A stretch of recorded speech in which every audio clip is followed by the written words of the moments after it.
And welcome back to the Financially Simple Experience. I'm your host, Justin Goodbread, and it is almost Christmas. That's right, Christmas 2020, the year of the apocalypse. I mean, can you believe we are now going to celebrate the birth of Christ? Yeah, it's that time of the year. I'm looking forward to it. You know, I noticed this year in 2020 that people started putting up Christmas so much earlier than normal. About this time of the year, as I'm recording this, we're about Thanksgiving time. The episode's going to come out middle of December or so.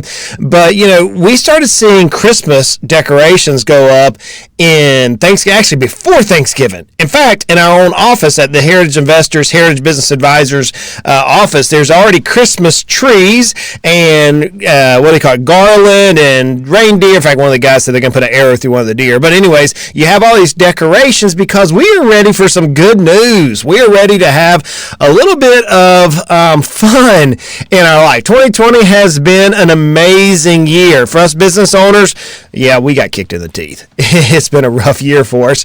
But Christmas comes around. It comes around every year, and it's amazing to me because despite the fact that we've experienced it for however long we've been on this earth, we end up yet receiving conflict. You know, Christmas is a stressful time of the year. It's one of my favorite times of the year, but for many people, it's also one of the most stressful times of the year.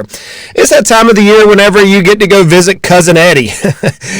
Cousin Eddie, yeah, maybe you don't have Cousin Eddie who has the camper in the front dumping out the septic and near the street gutter, but you get to visit that long-lost relative that just drives you absolutely batty. Maybe it's a brother or sister. In our family, we get along pretty well. My brother, my sister, and I, we are totally different. And, you know, it's interesting because we as humans want everybody to conform to us, so we never want to change or anything like that. So maybe it's around a brother or sister, and you just don't want to see them because it always leads to that family feud. Maybe it's an estranged parent that you have to talk to once a year that just is high stress.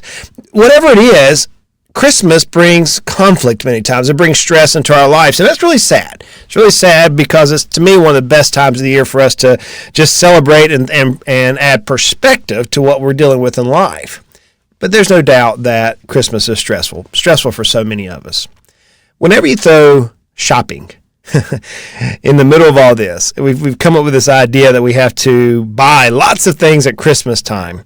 I can remember as a kid growing up, my mom and dad one year said, "We're only getting one present this year, kids." And I can remember the exact present. And other times when they would load the tree up, I couldn't remember what I got. So, you know, just when you throw shopping in there, it gets more complicated. There was a study done by Bankrate back in 2018 that said 2 out of 5 shoppers feel pressured to spend more money than they're comfortable with at Christmas time.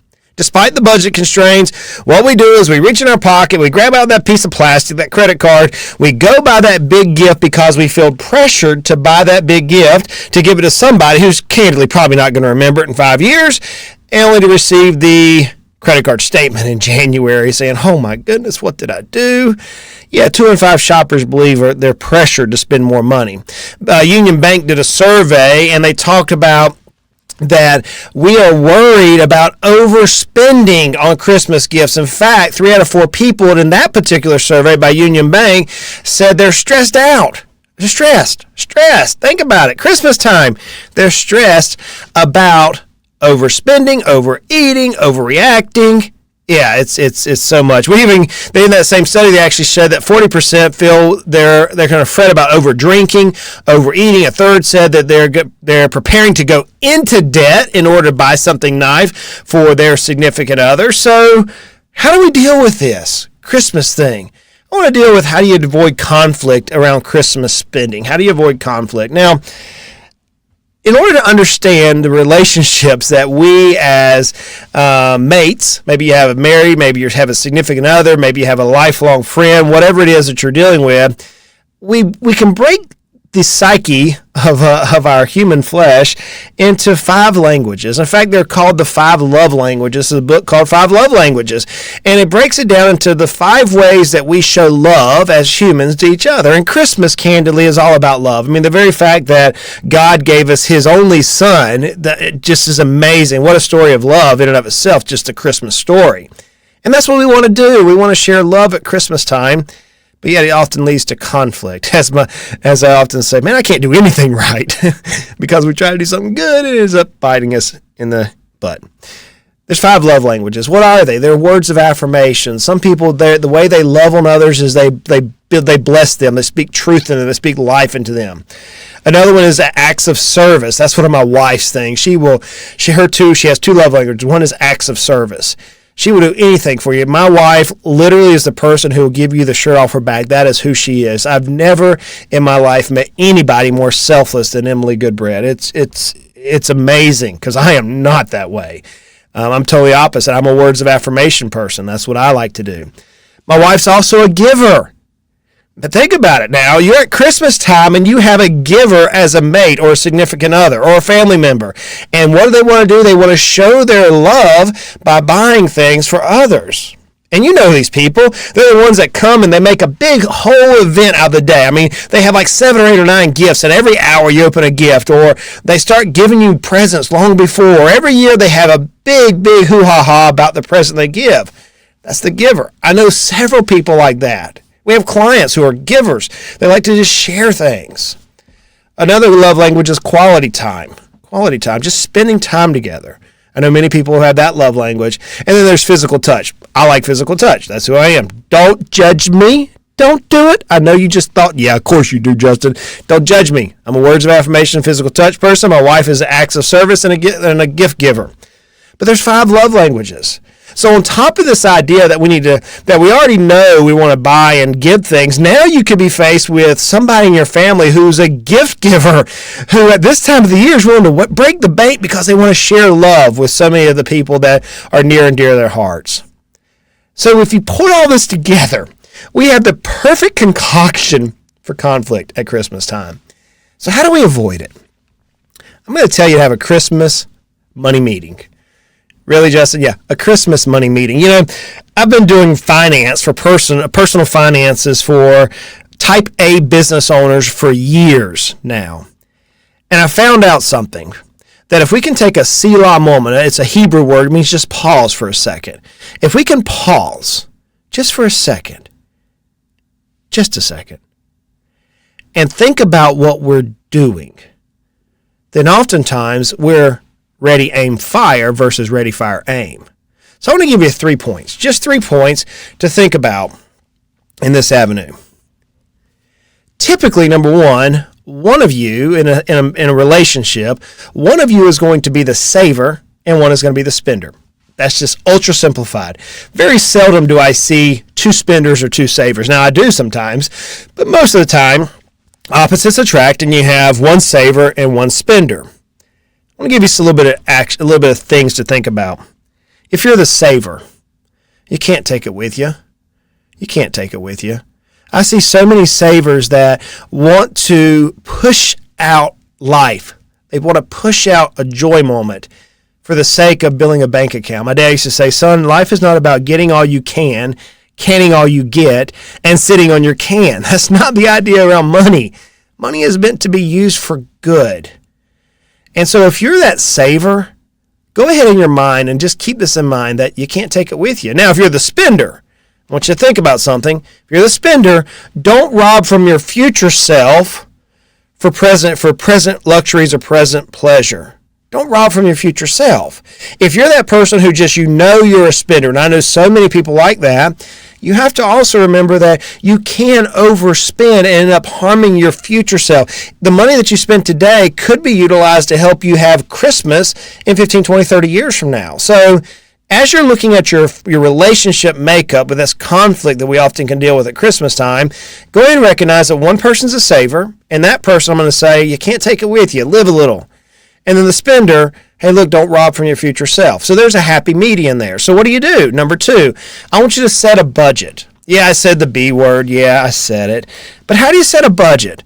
Well, 2020 has been an amazing year. I've seen so many businesses that have had banner years, and I've seen businesses that candidly are just doing their best to survive right now. So you set a budget depending on where you are, not where anybody else is. So many times at Christmas, I hear the keep up with the Joneses type of questions or comments. I don't give a flying flip, friends, what the Joneses down the street are doing. I don't care. The Joneses aren't living your life. More than likely, they're not business owners. More than likely, they are not living like no one else, so later they can live like no one else. More than likely, they're not facing PPP taxation issues. That's probably not what they're dealing with. If we had learned anything from recent events, it would be the importance of having a personal financial plan to weather any crisis life throws at us. Heritage Investors helps small business owners to reach their financial goals with holistic wealth management services. Learn how by visiting heritageinvestor.com today. So, where are you at in your business? Did you have a successful year this year? If so, enjoy it. If you didn't, we're going to deal with some other things here in a second that you can do. So set a budget, set a realistic budget. Come together, you and your significant other or spouse, and outline, hey, here is how much money we are going to spend.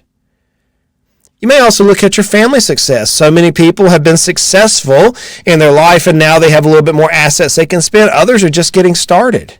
I can remember Miss Emily and I just got started at Christmas time. I mean, we were living on love and living on a dream. I mean, it's amazing. And now here we are 20 years later almost. She and I have been together and we're still madly in love. I love the girl very much. And we're living on a dream, but God's blessed us over these last 20 years. So we're in a little different story than we were 20 years ago. But you set a budget to where you're at, that you mutually can both agree on. Now, once you set a budget, let's go to number 3. I want you and your significant other or spouse to go into separate rooms in the house. You do this at a money meeting. You go into separate rooms. You spend an hour, 2 hours, whatever, and you write down your shopping list. Write it down. Write everybody you've got to buy for. Cousin Hattie, Wilma, Fred, Barney, whoever it is on your shopping list. Write their names down and put what you want to buy for them each. You say, well, Justin, my wife just typically does this. I don't buy this. Look, nonetheless, hear me out. Write everybody's down. So we have 15, 20 people that we buy for every year. We have all their names down, and then I go in and I get ideas on what I'd like to get each of them. Kids, my wife, family members, cousins, etc., etc. Whatever they are, you write their names down, and I put my list, and Emily puts her list. Here's what happens when that. It prevents confrontation. You come back together, and I've seen times where Emily will say, that's a really good idea. Yeah, that's a really good idea for so-and-so. Or I'll say, man, Emily, I didn't think about that. Yeah, I didn't know that about their personal life. So it prevents confrontation. Now, obviously, I'm not going to tell Emily what I'm going to get her. I'm not going to do that. We have our close family things. I mean, if we have a rule in our house, regardless, if we spend more than $500, then we're talking with each other. Now, the reason it's $500 is I can buy lots of guns. I can buy lots of ammo, fishing poles. I mean, I can do all sorts of fun stuff with that. Okay, so put your number out there, and whatever your number is, don't tell your wife or your husband what it is or significant other. But you do, if you write down your shopping list, it's going to prevent confrontation. It's also going to set your thoughts on paper. You're going to have a thought budget versus an impulse budget. You're not going to impulse buy. You see, so you write down your list, you put your thoughts in paper, it allows you time to think about it. You're able to put a price tag by each individual person that you're going to spend, and that prevents you from going into that store at the Christmas marketing ploy that every firm, every business does, whether it's online or in a bricks and mortar store, and seeing that doodad that's like, oh yeah, well, Cousin Eddie may like this better than what I was thinking about. At least you know now you're going to help remove that impulse buying. And then you create an action plan. Emily and I, we're already looking at the gifts. We're in November as we're recording this podcast. We're already looking at gifts that we need to buy, and we're putting an action plan on who is going to buy what and with whom. So now we bring in our kids, we bring in our family to go and do this magical thing of sharing love with those whom we love the most and the deepest. So if you go into separate rooms and you write down what you want to buy, you can prevent so much conflict within your family. Those are the 3 tips I have for you. But as we come into Christmas, here's a couple of things that go without saying. Don't spend more money than you can afford. That's why I want you to take some time. I want you to take some time and write it down.